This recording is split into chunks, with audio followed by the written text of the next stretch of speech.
বিধানসভা ভোটের আগে নতুন করে তৃণমূলের মাথা ব্যথার কারণ এসএসসি দুর্নীতি ও এই মুর্শিদাবাদ ইস্যু। মানে এই রাজ্য রাজনীতিতে ঘটে যাওয়া ঘটনা প্রক্রিয়ায় ভোটে তৃণমূলের সমস্যা হবে বলেই মনে করছে রাজনৈতিক বিশ্লেষকরা। কিন্তু এই ঘটনা কোনোভাবেই তৃণমূলের ভোটে প্রভাব পড়বে না বলেই মনে করছে তৃণমূল। এর পাশাপাশি আরজি করের কোনো প্রভাবও পড়বে না বলেই মনে করছে দলীয় নেতৃত্ব। এক তৃণমূল নেতার সাফ দাবি, 2026-এ 250 জন বিধায়ক নিয়ে চতুর্থবার মুখ্যমন্ত্রী হবেন মমতা ব্যানার্জি। সোশ্যাল মিডিয়ায় কুণাল ঘোষ একটি পোস্ট করেছেন, তাতে তিনি লিখেছেন, আরজি কর কুৎসা ফাঁস হয়েছে, মানুষ বুঝেছেন। যাদবপুর হামলা কারা করলো আজ পরিষ্কার। অক্সফোর্ড পরিকল্পিত ছিঁচকে অসভ্যতা স্পষ্ট। মুর্শিদাবাদ বড় চক্রান্তের প্লট বোঝা যাচ্ছে। চাকরি কিছুকে উপলক্ষ করে সবার ক্ষতির ছক এখন সবাই দেখছেন, বুঝছেন। এইসব কুৎসা অপপ্রচার চক্রান্তের মোকাবিলা চলবে। জনভিত্তিহীন বিরোধীদের ভয়ঙ্কর বিষ প্রচারের জবাব দেওয়া চলবে।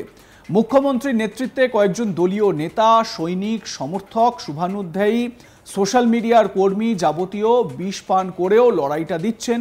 কিছু মানুষ প্রথমে একটু বিভ্রান্ত হলেও তারপর আসল কথাটা উপলব্ধি করছেন। আমরা যারা সাধারণ সৈনিক, তাদের কাজ ধারাবাহিক প্রচারটা চালিয়ে যাওয়া। মুখ্যমন্ত্রীর উন্নয়নের ইতিবাচক দিক, বিরোধীদের চক্রান্তের পর্দাফাঁস, আর কাজে ভুল হলে সংশোধনের সবিনয় প্রক্রিয়া চলবে। 2026-এ 250 জন বিধায়ক নিয়ে চতুর্থবার মুখ্যমন্ত্রী হবেন মমতা বন্দ্যোপাধ্যায়।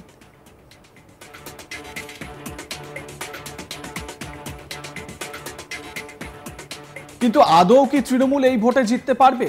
এই ঘটনাগুলিকে তৃণমূলকে ব্যাকফুটে নিয়ে যাবে না তো? এই প্রশ্নই ঘোরাফেরা করছে বিভিন্ন মহলে। কারণ আমরা আগেও দেখেছি সন্দেশখালী সহ বিভিন্ন ইস্যুতে কোনোভাবেই আটকাতে পারেনি তৃণমূলকে। এই ক্ষেত্রেও এর প্রভাব ভোট ব্যাংকে পড়বে না বলেই মনে করছে রাজনৈতিক মহল। এবার রাজনৈতিক পরিস্থিতি কোন দিকে মোড় নেয় 2026-এ? আদৌ কুণালের 250 সিটে জয়ে স্বপ্ন সঠিক হবে কিনা সেটাই দেখার।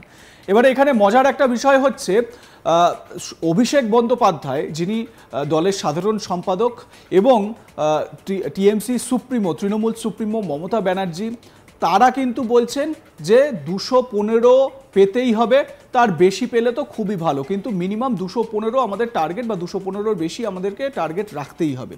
এবারে কুণাল ঘোষ এই 250 টার্গেট তিনি কিভাবে বলছেন, এই 250 টার্গেটটা কিভাবে দিচ্ছেন এটা বোঝা যাচ্ছে না। কিন্তু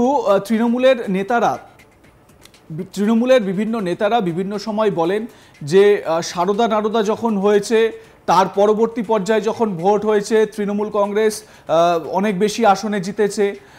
সন্দেশখালী যে পর্ব, লোকসভা ভোটের সময়কার কথা, সন্দেশখালী কাণ্ডের আগে একটা রকম আসন সংখ্যা ছিল, সন্দেশখালীর পর আসন সংখ্যা আরও বেড়েছে। এবারে এখানে প্রশ্ন হচ্ছে যে তাহলে কি যে তৃণমূল কংগ্রেসের বিরুদ্ধে যত দুর্নীতির অভিযোগ, যত বিভিন্ন রকমের রাজনৈতিক হিংসা বা রাজনৈতিকভাবে প্ররোচনা দেওয়ার অভিযোগ, বা বিরোধীদের যে সমস্ত অভিযোগগুলো আসছে, যত সেই অভিযোগ আসবে তত বেশি করে ভোট তৃণমূলের ভোট বাক্সে পড়বে? এটাই কি স্বাভাবিক ট্রেন্ড পশ্চিমবঙ্গে? এটাই কি মানুষ করতে চাইছেন? এই বিষয়টা নিয়ে কিন্তু স্বাভাবিকভাবে প্রশ্ন উঠছে। কুণাল ঘোষের পোস্টটা কি সোশ্যাল মিডিয়ায়, সেটা আরও একবার আপনাদের দেখাবো। কুণাল ঘোষ একেবারে পয়েন্ট ধরে ধরে বলেছেন কোনটা কি।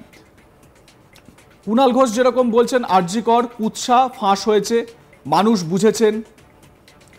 যাদবপুর হামলা কারা করলো আজ পরিষ্কার।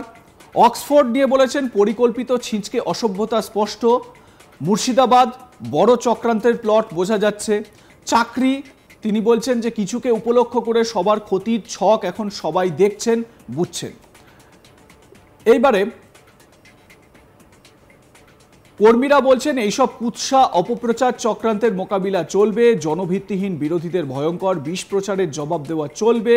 মুখ্যমন্ত্রীর নেতৃত্বে কয়েকজন দলীয় নেতা, সৈনিক, সমর্থক, শুভানুধ্যায়ী, সোশ্যাল মিডিয়ায় তারা কিন্তু বলছেন যে যাবতীয় কর্মীরা বিষ পান করেও লড়াইটা দিচ্ছেন।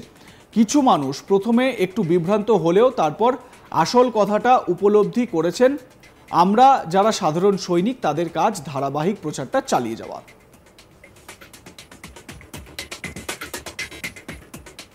লাইক কমেন্ট শেয়ার করুন, দেখতে থাকুন আজ তাক বাংলা, সাবস্ক্রাইব করুন আমাদের ইউটিউব চ্যানেলটি, বেল আইকন প্রেস করুন নোটিফিকেশন পেতে।